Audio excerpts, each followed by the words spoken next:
θα ήθελα να σας ρωτήσω τι ακριβώς περιλαμβάνει το νομοσχέδιο για την κατάργηση των φυλακών τύπου Γ. Το νομοσχέδιο αυτό που ψηφίστηκε 2 μέρες πριν από τη Βουλή περιλαμβάνει την κατάργηση των φυλακών τύπου Γ, δηλαδή των φυλακών ασφαλείας. Αποτελείται από 10 άρθρα και περιλαμβάνει και ρυθμίσεις για απόλυση υπό όρους κρατουμένων που έχουν κάποιο ποσοστό αναπηρίας, 50% και 67% και 80% για τους ισοβήτες. Πολλοί κατηγορούν την κυβέρνηση και συγκεκριμένα τον Υπουργό Δικαιοσύνης για φωτογραφική ρύθμιση που αποσκοπεί στην απελευθέρωση του Σάβα Ξηρού, ο οποίος έχει καταδικαστεί 5 φορές σε ισόβια. Θα σας πω, ο νόμος αφορά όλους. Δηλαδή δεν μπορεί κάποιος να εξαιρεθεί από τον νόμο, ούτε να υπάρχει μια θετική ρύθμιση, ούτε μια αρνητική.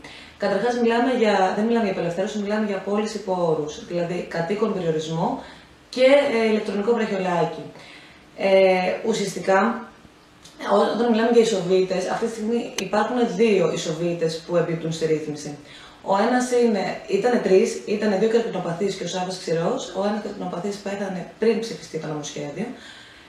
Οπότε μιλάμε για ένα καρκινοπαθή και για τον Σάββα Ξηρό, ο οποίος έχει 95% αναπηρία και σκλήρυνση κατά πλάκας. Ο νομικός κόσμος, η Ένωση Εισαγγελέων, ο συνήγορος του πολίτη, οι σοφρονιστικοί υπάλληλοι, όλοι έχουν ψηφίσει υπέρ αυτής της ρύθμισης, με τη λογική ότι επειδή ακριβώς η Ελλάδα έχει καταδικαστεί στο παρελθόν 2 φορές για την υπόθεση του Σάββα Ξηρού, επειδή ζητούσε επανειλημμένα την προσωρινή διακοπή της κράτησής του και τη μεταφορά του σε νοσοκομείο, και αυτό απορρίφθηκε από το δικαστήριο, θεωρούν λοιπόν ότι στην κατάσταση που είναι δεν αποτελεί κίνδυνο για την πολιτεία και ότι ουσιαστικά η κράτηση του με αυτούς τους όρους δεν ικανοποιεί ούτε το κοινό περί δικαίου αίσθημα, οδηγείται στην εξόντωσή του.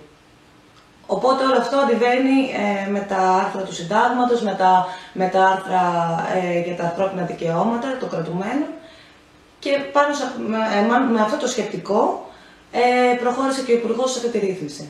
Υπάρχουν πολύ έντονες αντιδράσεις από τους συγγενείς των θυμάτων της 17 Νοέμβρη.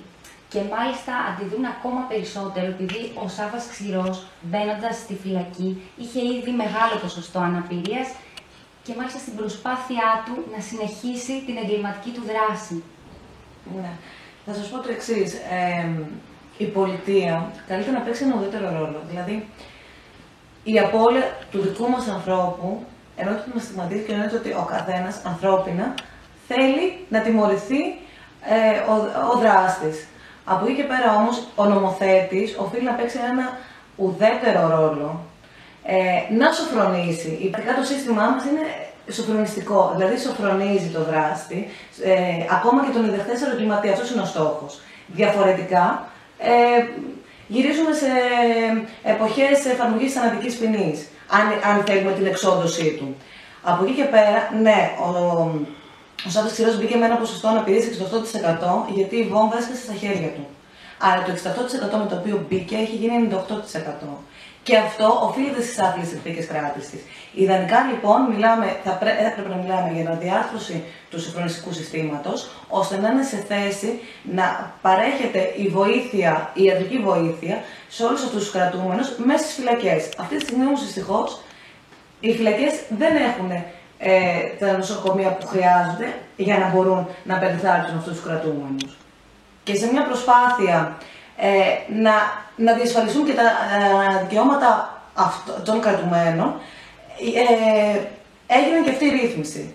Διότι ακόμη και ο διδαχτής εγκληματίας πρέπει, ακόμη και στο διδαχτής εγκληματία πρέπει η πολιτεία να διασφαλίζει τα βασικά του δικαιώματα. Το δικαίωμα στη ζωή, το δικαίωμα στην επικοινωνία με την οικογένειά του, γιατί οι φυλακές ασφαλείας, φυλακές τύπου Γ, σου απαγόρευαν και τις επισκέψεις από την οικογένεια και τις άδειες. Γι' αυτό και είχαν προσφύγει και πάρα πολλοί συγγενείς κρατουμένων στα δικαστήρια ζητώντας ουσιαστικά να καταργηθούν αυτού του τύπου οι φυλακές.